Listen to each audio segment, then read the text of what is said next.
Hi everybody, my name is Ambrose and I'm going to be talking to you about understanding the creative process to generate ideas. Please keep questions until the end, that way we can build them up and answer as many as possible.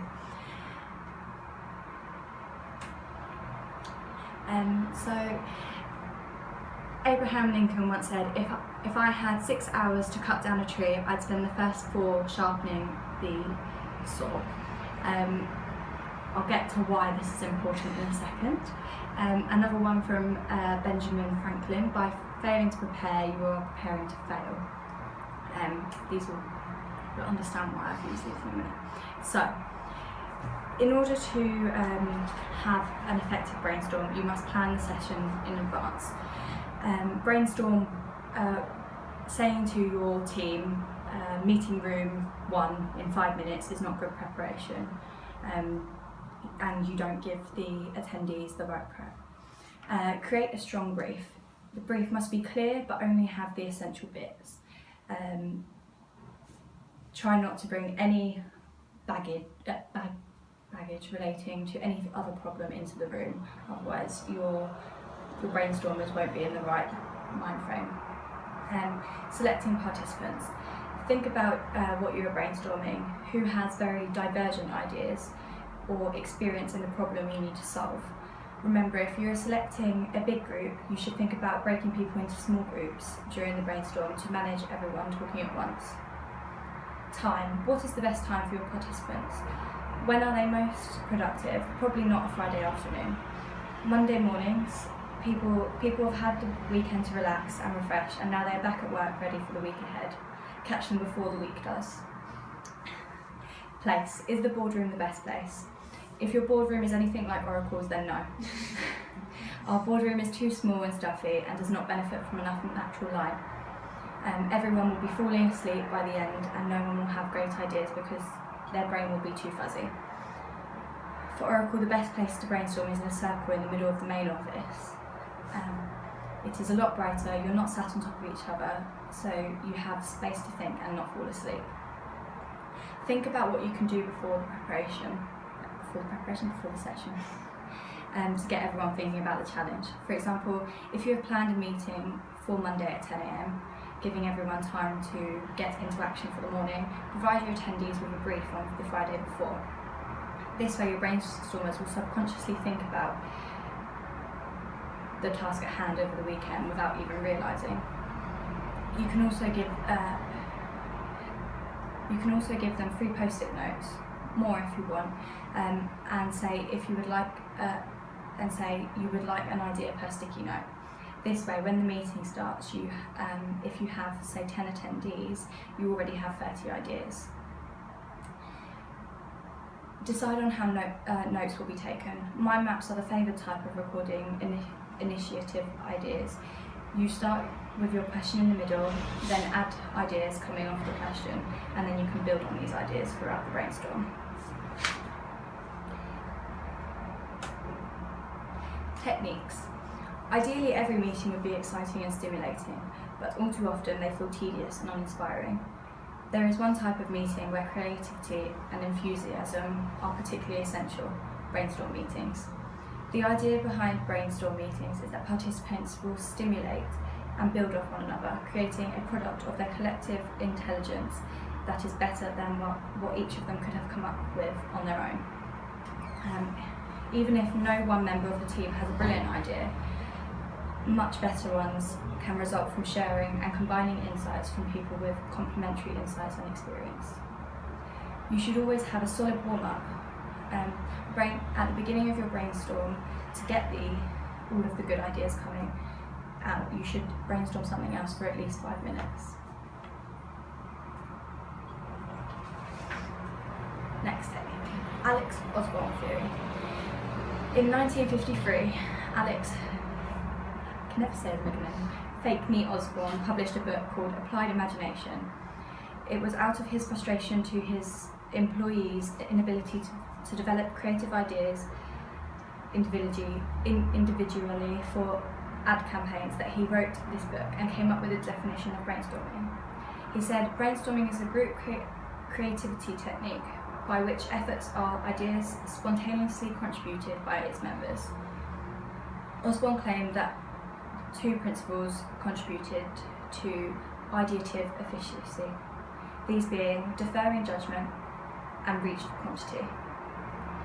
Following these two principles were his 4 general rules of brainstorming, established with intention to reduce social inhibitions among group members, increase overall creativity of the group. He said, go for quantity. This rule is a means of enhancing divergent production, aiming to facilitate problem solving through the maximum quantity breeds quality. The assumption is that the greater number of ideas, the bigger chance of producing a radical and effective solution. His next one was withhold criticism. In brainstorming, criticism of ideas generated should be put on hold. Instead, participants should focus on extending or adding to ideas, reserving criticism for later at a critical stage of the process. By suspending judgment, participants will feel free to generate unusual ideas. His next one was welcome wild ideas. To get a good and long list of ideas, wild ideas are encouraged to have. They can be generated by looking from new perspectives and suspending assumptions. These new ways of thinking might give you a better solution. Combine and improve ideas was another one he said. As suggested by the slogan 1 + 1 = 3, it is believed to stimulate the building of ideas by a process of association. Techniques, IDEO. IDEO is regularly voted one of the most innovative companies in the world. Around their office they have posters outlining the 5 basic principles of brainstorming. These are: stay focused on topic, encourage wild ideas, build on the ideas of others, and one conversation at a time. As you can see, they've taken most of their principles from the Alex Osborne theory. This is because his theory is probably the best there is. Next. Sun and rain. This is again very similar to Alex Osborne's theory. Sun. Suspend your judgment, understand, try and get in the other person's head. Nurture, seek value and make it better. So this means don't judge anyone's idea. Once they have given the idea, work on it. Try and get into their head and understand why they would have thought of this idea and then build on it, which is where you come to nurture. So don't be the rain. Don't react quickly with your own idea. Don't assume. Keep thinking about your own agenda. Insist. Find fault or knock. Insist there's only one way to do it, or that it won't work. This is incorrect, and you shouldn't be doing this. This is taken from the book Sticky Wisdom by Dave Allen. The sun and rain technique is also great to remember when brainstorming. I mentioned divergent thinking earlier. Albert Einstein said, imagination is more important than knowledge. This is because divergent thinking is a thought process or method used to generate creative ideas by exploring many possible solutions. Referring back to the Osborne definition, in brainstorm meetings you should encourage wild ideas and defer judgment. Work on the basis that every idea is a good idea. This means all ideas should be written down no matter how crazy they are. No comments should be made, for example saying, oh, this has already been done and hasn't worked, or no, that will never work. By saying this, you are diminishing the idea giver's confidence and also removing the opportunity to further brainstorm the idea by convergent thinking. Convergent thinking. Sir Arthur Conan Doyle. When you have eliminated the impossible, whatever remains, however improbable, must be the truth. Convergent thinking is a term coined by Joy Paul Guilford as the opposite of divergent thinking. It generally means the ability to give the correct answer to standard questions that do not require significant creativity. For instance, in most tasks in school and on standardized multiple choice questions for intelligence. In brainstorming, you use divergence to generate as many ideas as possible and then use convergence to literally convert the ideas into the possible through process of elimination, as said by Sir Arthur. Think of your brainstorm as a sieve. You put all the ideas in, and only the ones you want will find their way to the pot underneath. Basically, take down everyone's ideas and then brainstorm them further. Do they work? Will your client like them? How will you put them into action? Dig deeper. By talking about one idea, others may come into play.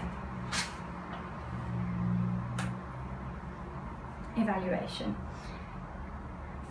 If you plan your brainstorm using the methods and techniques that I have already spoken about, you will have an effective brainstorm.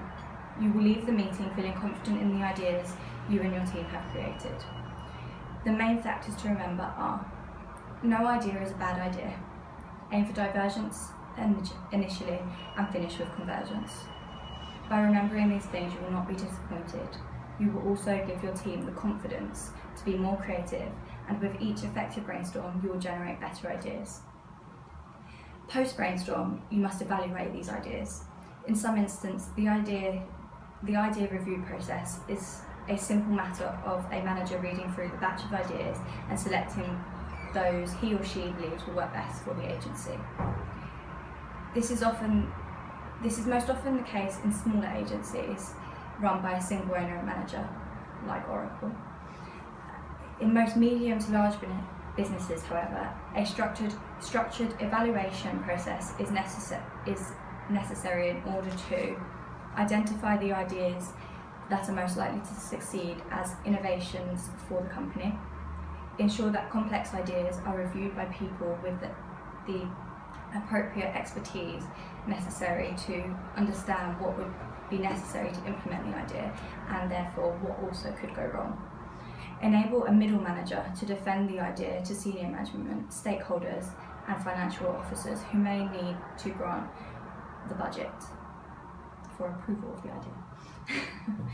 Make it possible to review a large number of ideas in a resource efficient manner. That was how the process is evaluated in large to medium businesses. Do you have any questions? What do you think of brainstorming not face-to-face?